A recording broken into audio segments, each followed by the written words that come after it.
Hello, I am Josefi Kracowski. I am driving instructor. I do not know American language very well, but I know American driving very well. Today I will be teaching you how to manage space and how to keep your vehicle from being seen. What do you do if there be crash around your car while you drive? It's very hard to manage around it. So what I like to do and what you should do is you have 6 area of space. Very easy to manage. All around the car you should have 6 space cushions. For when accident occurs, you can rely on these space cushions.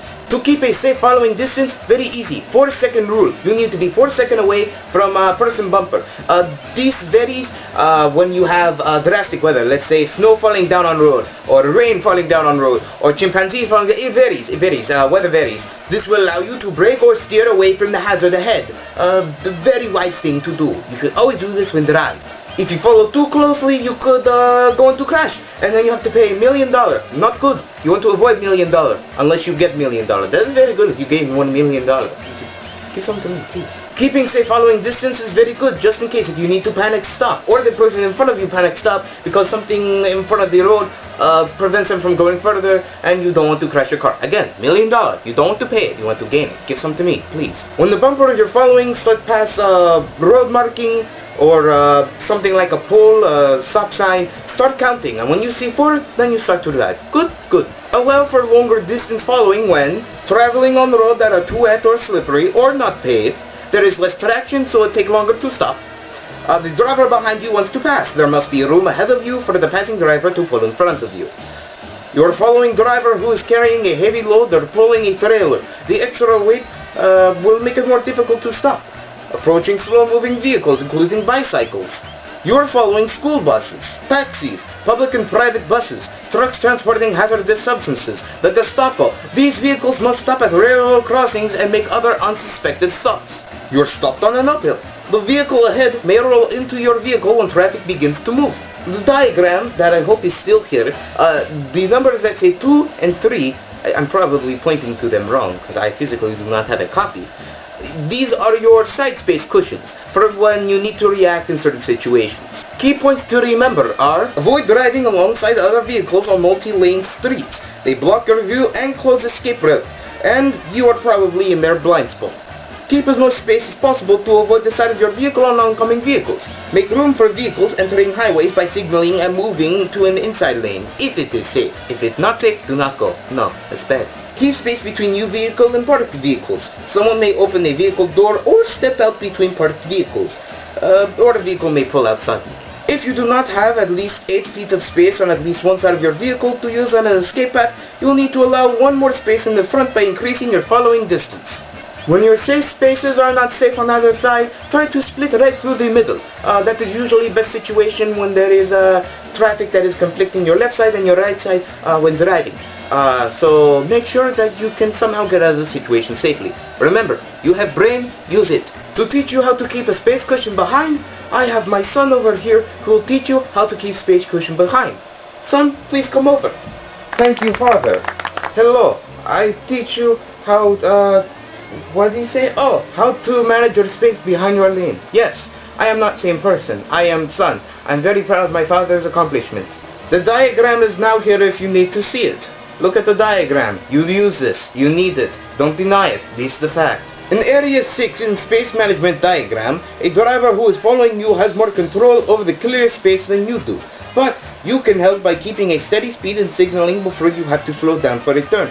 If you see someone following you too closely, also known as the tailgating, move over to right side lane if possible. If there is no right lane, you can encourage the tailgater to move around you by waiting until the road ahead is clear. Then, tapping your brakes gently to slowly reduce your speed. Also, look for an escape path for the side when you are preparing to slow down or stop. In Area 5 and 4 of the diagram, they are your blind spots.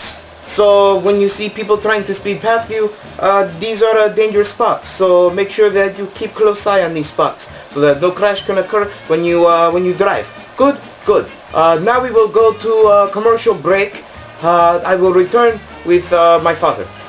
Thank you, and stay tuned. Welcome, ladies and gentlemen, to the top 10 reasons why new drivers in Pennsylvania 16 to 17 years old end up in crashes in 2009. Number 10, driving too fast for conditions. Looks like it's a little too slippery for this card. And boom! Number 9, proceeding without clearance after stopping. Boom! Number 8, improper or careless turning. Boom! Number 7, improper driving. Boom! Boom! Boom! Boom! Number 6, inexperience. Boom! Number 5, tailgating. Oh, if only he saw a clear sign of turning. Oh, there it is. There's the clear sign of turning. There you are.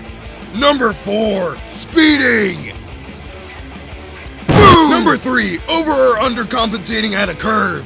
Looks like this guy is turning just fine until, boom! Number 2, distractions. Looks like this car's absolutely fine. Thanos is here. And number 1, sudden slowing or stopping. Thank you for watching, and now resume to your regularly scheduled TV show. Hello again, it is me, Josefi Kracowski, bringing you back with American driving, the basics. We are continuing from where we left off from the rest of the episode to teach you about how to keep your vehicle where it can be seen. As I left off, you should not have drivers in your blind spots, but at the same time you cannot be in other drivers' blind spots. So, to help you to manage this, I have a couple of rules to show you how to stay out of the blind spot. Avoid driving on either side and slightly to the rear of another vehicle for a long time. Both positions are blind spots for the other driver. Either speed up or drop back to move out of driver's blind spot. When passing another vehicle, get past the other driver's blind spot as quickly and as safely as you can. The longer you stay in the blind spot, the longer you are in danger. When looking ahead, avoid last-minute moves. You should look far enough ahead to see and react things early. You should be able to identify a problem 12 to 15 seconds ahead of time. About 1 block in the city or a quarter of a mile in highway speeds. Looking far ahead does not mean you should simply stare at center of road. You need to continuously scan entire road, including the sides of the road. As you scan the driving scene, watch out for vehicle and people who enter road ahead of you and may be moving much slower. A vehicle that has slowed or stopped ahead, waiting for other traffic to clear before making a turn, signs warning of danger ahead, and signs telling you about places ahead and or giving you information about how to reach them. You know what I hate? I hate intersections. I hate driveways. I hate shopping entrances and exits. I hate the Gestapo. I can't do anything about them except do one simple thing. And it's my favorite rule of all time. It will keep you safe and it's also pretty fun. First thing you do, look left. Okay? Second rule, look right. Okay? Now this step, be very careful. Look left again. Yeah, you have completed the left rule. Very simple. The reason you look left again is because maybe on the first time you look left, you didn't see a vehicle coming that way. Maybe you are grandmama with cataract. It's very understandable. Just make sure you look left, right, then left. Good. When you apply this rule to intersection, it can be pretty tricky. So, make sure that no shrubbery is in your way. Get as close as possible so you can get the whole rapture of the situation. Because it's an intersection, do not expect people to stop just for you. Just be very mindful. Just because there's a stop sign or stop signal, people are mean, and they will not stop for you. You need to assert yourself and drive at the correct time. We are almost done, folk. We just need to go over looking behind. Very, very important thing you need to do when you are driving in traffic. This is very important when you need to change lanes or back up. When you are changing lanes, change from one lane to another on roadway, entering highway from entrance lane, or entering a roadway from curb or shoulder? What's a shoulder? Before you change lane, give proper turn signal.